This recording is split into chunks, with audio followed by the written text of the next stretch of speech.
Hi, I'm here today to talk about erosion control blankets, which is a fancy name for soil contamination.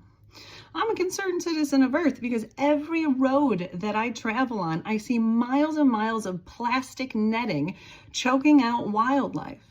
According to the U.S. Fish and Wildlife Services, erosion blankets with plastic netting provide temporary soil stabilization but cause long-term significant environmental damage, including wildlife entanglement, long-term plastic pollution, soil contamination, and microplastic contamination.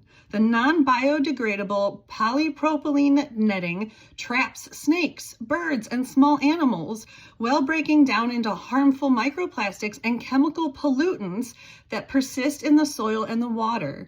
And there is now plastic in pretty much every living being's stomach, and even humans. Landscaping companies should be required to stop installing these erosion control blankets. Landscaping companies should be required to remove all previously installed erosion control blankets.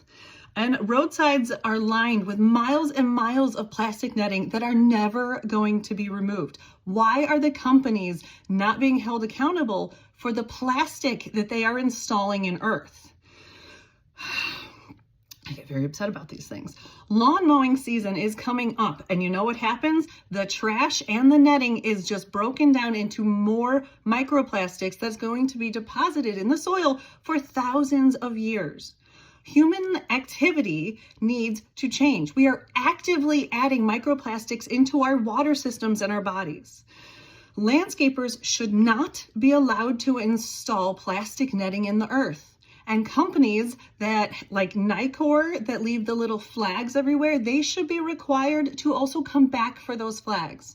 If they can put it out, they need to take it back in. And then they would have a lower cost of supplies if they were to reclaim some of their materials. Those flags could easily be reused for more than one project if someone went back to collect them.